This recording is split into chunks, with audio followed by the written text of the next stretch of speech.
looking in the group, I look my best in a group. Self-esteem is believing that you have enough potential to become a world-class person. And all you need to do is find somebody else who believes enough in you to help coach you through it and mentor you through it. Regardless of current performance, that's the problem, isn't it? But I'm not earning. I haven't done anything. How can I feel good if I haven't done it yet? Well, that's just it. It's potential, not performance. And you'll understand. If there were 4 legs to the chair, or 4 cornerstones, the 4 legs would certainly become affiliation and belonging. A gang is when you belong even if it's wrong, but it gives you power. If you don't belong at home, you belong to a gang. Everyone wants to belong to a winning team. One of the reasons that motherly love is the greatest, it's the affiliation between mother and child that creates the optimism of self-esteem. The father is very important because without a father, you tend to want to associate with the outside gang and break away. So belonging is a winning family or team. We all want an esprit de corps. We all want to hang around winners. Worthiness is very difficult to get, especially today, because we see athletes and celebrities who do these incredible things and we don't think we measure up. If you have children still, make sure you go into their room just before they go to sleep and create a straitjacket out of their sheets and blankets. Fold them over so they can't move. And they're lying there on their pillow and they can't move their head away from you. All animals out, cell phone off, computer shut down, video games not there, and you've got them. Hi, I've been watching you and you're about the most special human being I've ever met. I'm so glad to be your parent. I love you so much unconditionally. There's no conditions on my love. I love you so much. And having a feeling of worthiness, regardless of what you're doing, is the underpinning of unconditional love and built-in value. It's as if we're all a piece of carbon that can be a priceless diamond, but we all have the value going in, and all we have to do is cut and shape it. With what? An identity. What identity? Each human is born with 5 to 7 major talents. Do you know what your 5 to 7 are minimum? The ability to hold a scalpel steady is inborn. Tweezer dexterity is inborn. Finger dexterity is inborn. The ability to deal with words is inborn. Colors and shapes and spatial relations are inborn. They need to be brought out of the soil and watched and developed. What are yours? Sure, there are your hobbies, but you can earn money with them as well. And even if you don't, you want to spend more time doing what you love, your identity or your talent, strengths, and a positive label. Competence can make up for all 3. If you didn't have a winning family, if you've never felt worthy, and if you don't know what your identity is, you can still become a champion by competence. That's called self-efficacy. When you begin to do something and it gives you a feeling of control over the outcomes of little things, local competence creates global risk. In other words, when you do something locally that's successful, you want to take on more responsibility and risk. And therefore, self-trust is your ability to solve minor problems and then bigger ones. The key to self-esteem is the ability to take your value and pay it forward or pay it out, and to be able to accept it when it's paid to you. And many of you have known through the years that all of us who talk about it say that one of the biggest tip-offs on self-esteem is eye contact when you're talking and listening without looking down and away. A child who can raise his or her head up and look you in the eye, reach out his or her hand, look you in the eye, and give you their name. Hello, my name is, and mean it. Even liking the sound of their own name. When you make a telephone call, you always give your own name first as you're calling. Why? Value, available, to serve, to be remembered. When you're answering the phone, you give your name, even at home. Why? They may not know you're there. They may not know it's your home. So you tell them who you are. I know my kids have said, "We know, Dad, just checking."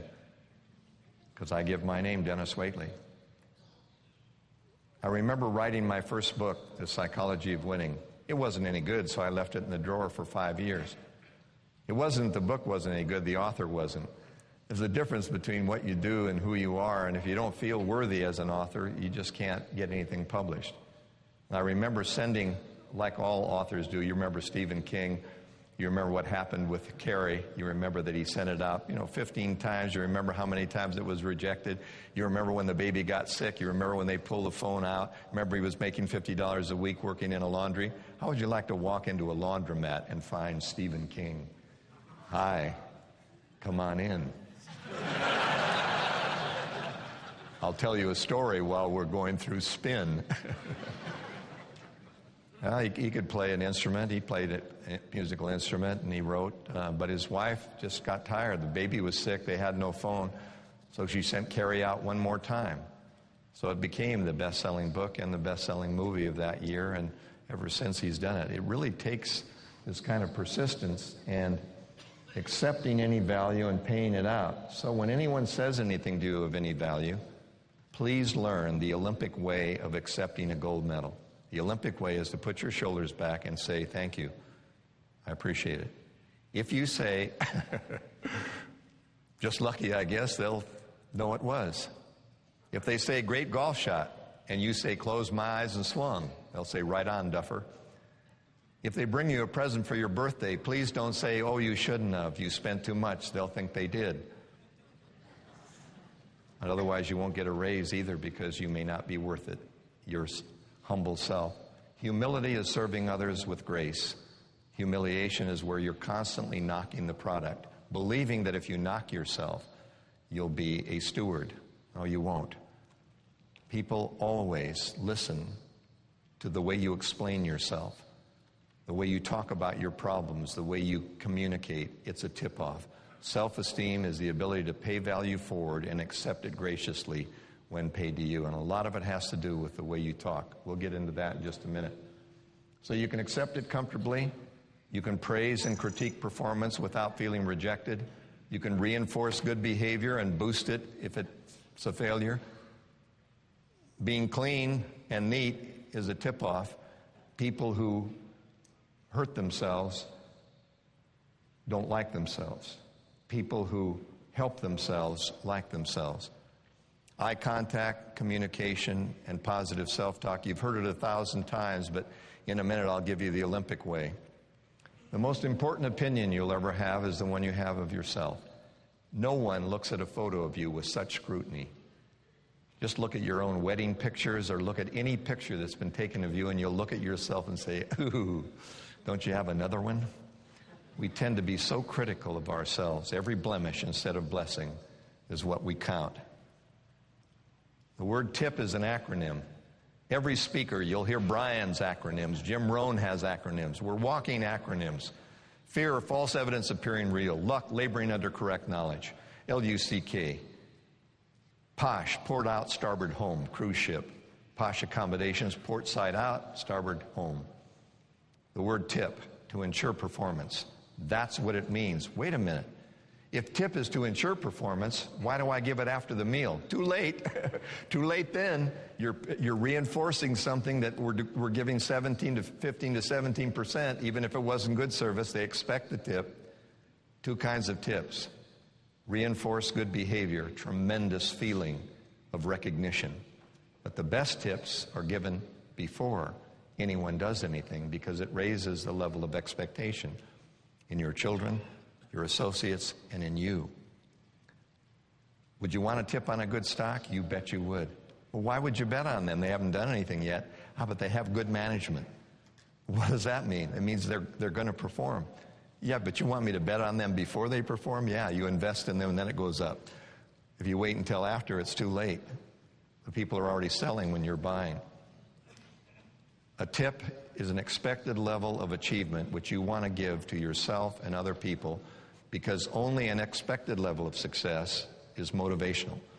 And if you expect more from yourself and others, you will perform more to that expectation than anything else.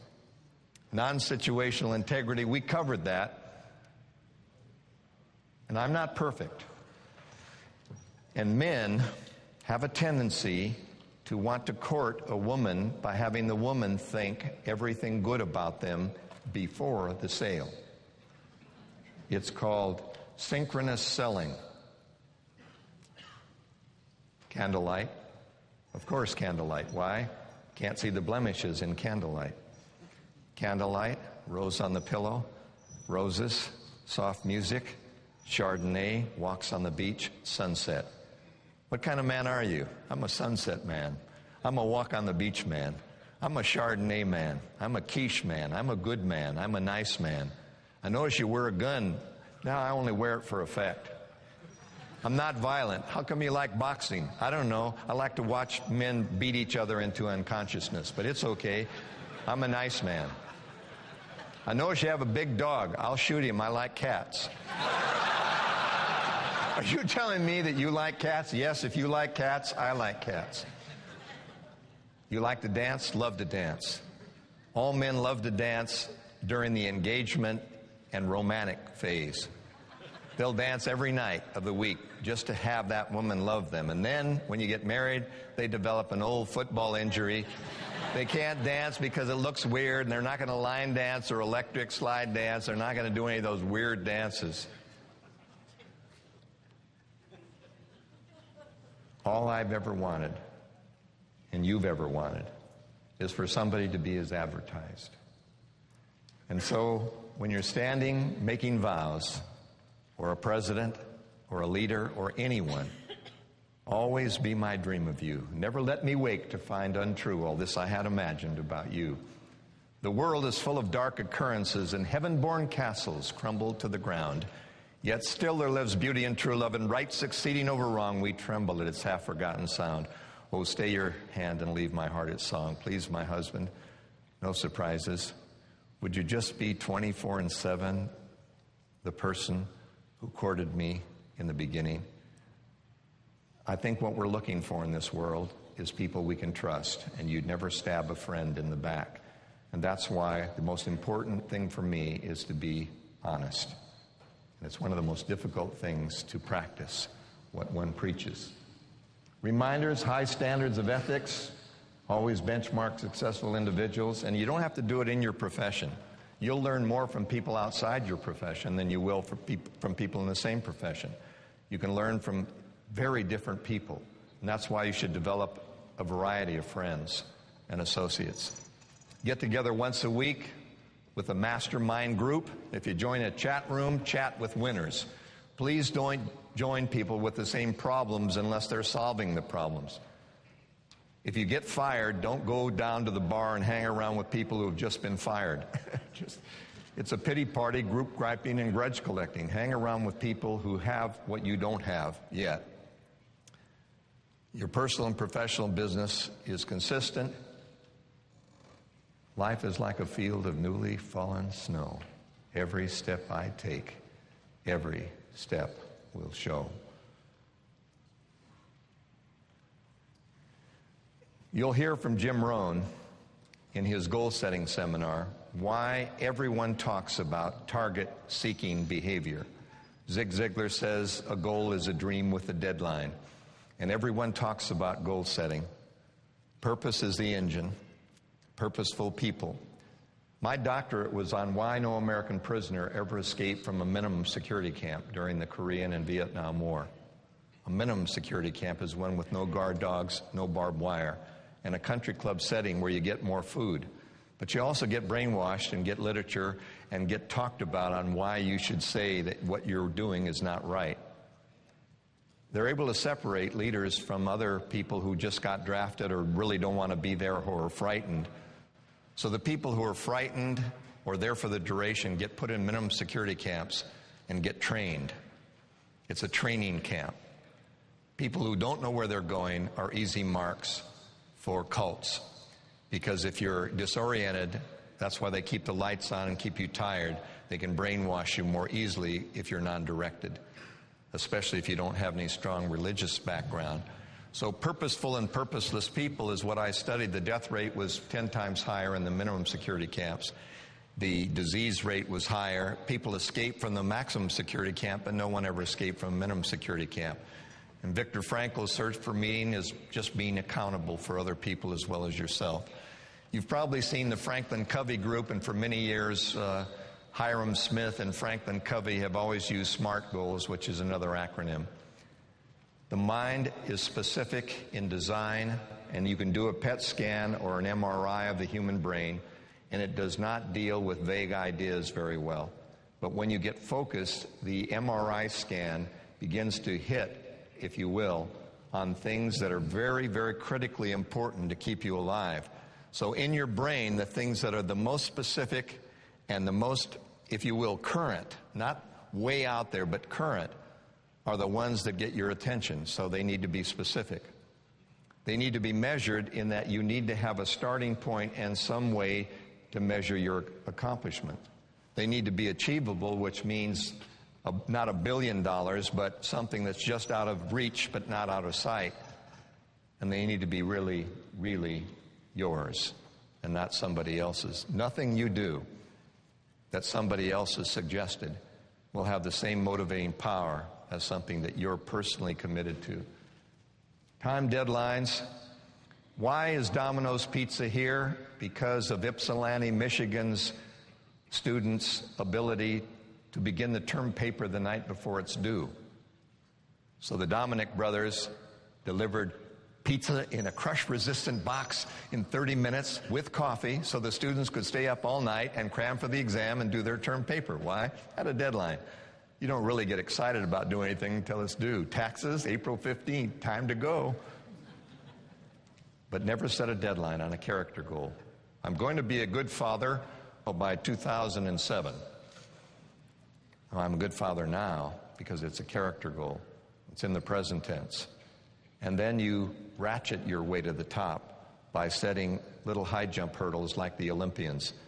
And I can tell you what Lance Armstrong and the postal team did for the Tour de France. I was there, and they had the stages figured out exactly where they needed to be and in what time he needed to do each part of that race in order to make sure that the yellow jersey was his. Incremental, stair-stepping, ratcheting your way to the top.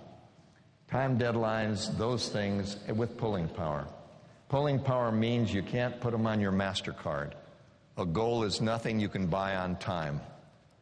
A goal is something you cannot now afford to buy, so you must reach to get it. And it passes the win-win test. If I do it, how will it impact the other people in my life? Will it be a double win? If they win, will I win? If you're into psychology, you understand you always move toward your currently dominant thought. That's why, for many, many years, with Maxwell Maltz beginning, we used the term affirmation, which is really a cognitive therapy. Cognitive therapy is when an Olympian puts in the present tense the self-talk or the self-statement that will drive the body to do what they're talking about. When the mind talks, the body listens and acts accordingly. Since you move toward your currently dominant thought, you can't concentrate on the reverse of an idea. What does that mean? Clean up your room, you pigs. The children go. You say, that's right, it's a pigsty, clean it up. They clean it up, get up the next day, they know who they are. Can you imagine telling a tight wire walker with no net, windy day, no net, don't fall? Why would you tell anyone what you didn't want them to do? Because they couldn't concentrate on the reverse of it. Case in point, don't think of a red Ferrari. Well, why not? Well, because you don't want to think about it, you can't get it, so don't think of a red Ferrari. I say to my grandchildren, whatever you do, don't laugh. And they say, I'm angry now, I don't want to laugh, even though you look stupid. Papa, don't smile with that stupid look. I don't want to be happy now. I said, but you're going to, if you're not careful, you're going to smile. There we were in church. She was wearing a hat with wax fruit on it. She was older and wore the same hat. And I noticed that there was a little tremor that day, and the apple was marginal. The apple began to jiggle, and the apple fell off her hat and rolled down the aisle into the offering tray. I tried, I couldn't hold it. I went, and my children started giggling, and the pastor asked us to leave. Have you ever been asked to leave church? It's humiliating. I told my children, don't laugh in church. It was okay for me to because I held my nose and sounded like I was just coughing.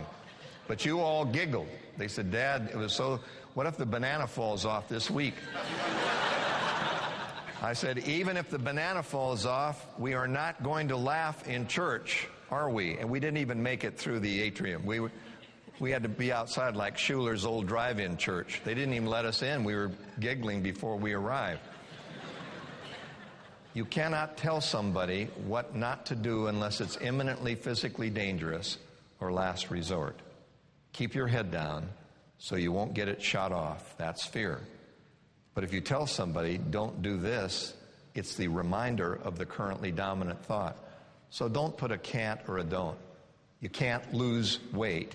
You can become trim and fit. You can't overcome procrastination. You can be an on-time person. The mind moves toward the dominant thought, not away from what you don't want. So please don't set goals that are in the negative. It's like looking through the rearview mirror and driving in reverse. Self-expectation. So if we got self-determination, you're behind the wheel. If you've got self-esteem, you're worth the effort. If you've got self-direction, specificity. And remember, specificity is the key. Well, I want to write this book. Well, what's the title? I don't have one yet. Too bad. Come back when you do. How many pages will it be? A lot of pages. You know, they used to give you the price of the book based on the number of pages in it, and a publisher would ask you when you can write how many pages and submit to them and when the deadline is because they publish a year in advance. Did you know that you have to tell the publisher when each part of the manuscript will be due, and then they will begin to give you a due date based upon the specificity of your project? Most people don't make it because they're too vague and nebulous about what they want. The mind does not relate to getting enough, being rich, and having peace. It wants to know specifically, with parameters, what you want. This riddle at the top, why do we do what we do when we know what we know? Because we don't do what we know, we do what we've learned, and they're much different. Last night we had a little session in here, and you promised me, those who were here last night, that you would not play this game of why do we do what we do when we know what we know. It is called observation, imitation, repetition. Observation, imitation, repetition, internalization, reflex. Did you know that the Olympians do not try to win, they remember how to win? They don't try during the Olympic Games in Athens, they don't try. They relax, concentrate, focus, and get in the zone. And the zone is being in the moment with no future, no past. You're just there, enjoying the exhilaration of letting it happen, what you've learned for 1,200 previous days. But there's a seditious movement. It's called advertising. It's called promotion. And the advertisers know that 1.6 million at the Super Bowl will sell more beer. They know, because it's repetition of the message that causes you to make the buy decision without remembering or knowing that you remember. And so it's called The Joke Is on Us. Now remember, if you're there last night, don't play. Say the word joke out loud. Joke. Spell it out loud. J-O-K-E. Say it again. Joke. Spell it J-O-K-E. Say it out loud. Joke. Spell it J-O-K-E. What do you call the white part of an egg? Egg white is the white part of an egg. Yolk is this yellow core center. I said yolk. Why? It rhymed with joke, was associated with an egg. I didn't want to say yolk, but I did anyway. Why? I reflexed based upon conditioning. And then we got Bill Gates. You're the richest person in the world, sir. You look like Harry Potter with intelligence. I'm going to give you a little test, Mr. Gates. Say the word silk. He said silk, S-I-L-K, silk, S-I-L-K, silk, S-I-L-K. What do cows drink? He said milk. I went, sir, with all due respect, cows drink water. They like a big tub of water. Only calves drink milk and cows drink water. He said it sounded reasonable with the software you gave us. I got my son, Dennis Jr. He wanted to borrow my Mercedes. Are you kidding? The way he drives, I gave him a driver's test. POTS, P-O-T-S, POTS, P-O-T-S, POTS, P-O-T-S. What do you do when you come to a green light? He said, stop. It was POTS spelled backward. It sounded right. It was the reverse. Doesn't matter whether it's backward or forward. It's just POTS, currently dominant thought. He said stop. It was green. He flunked.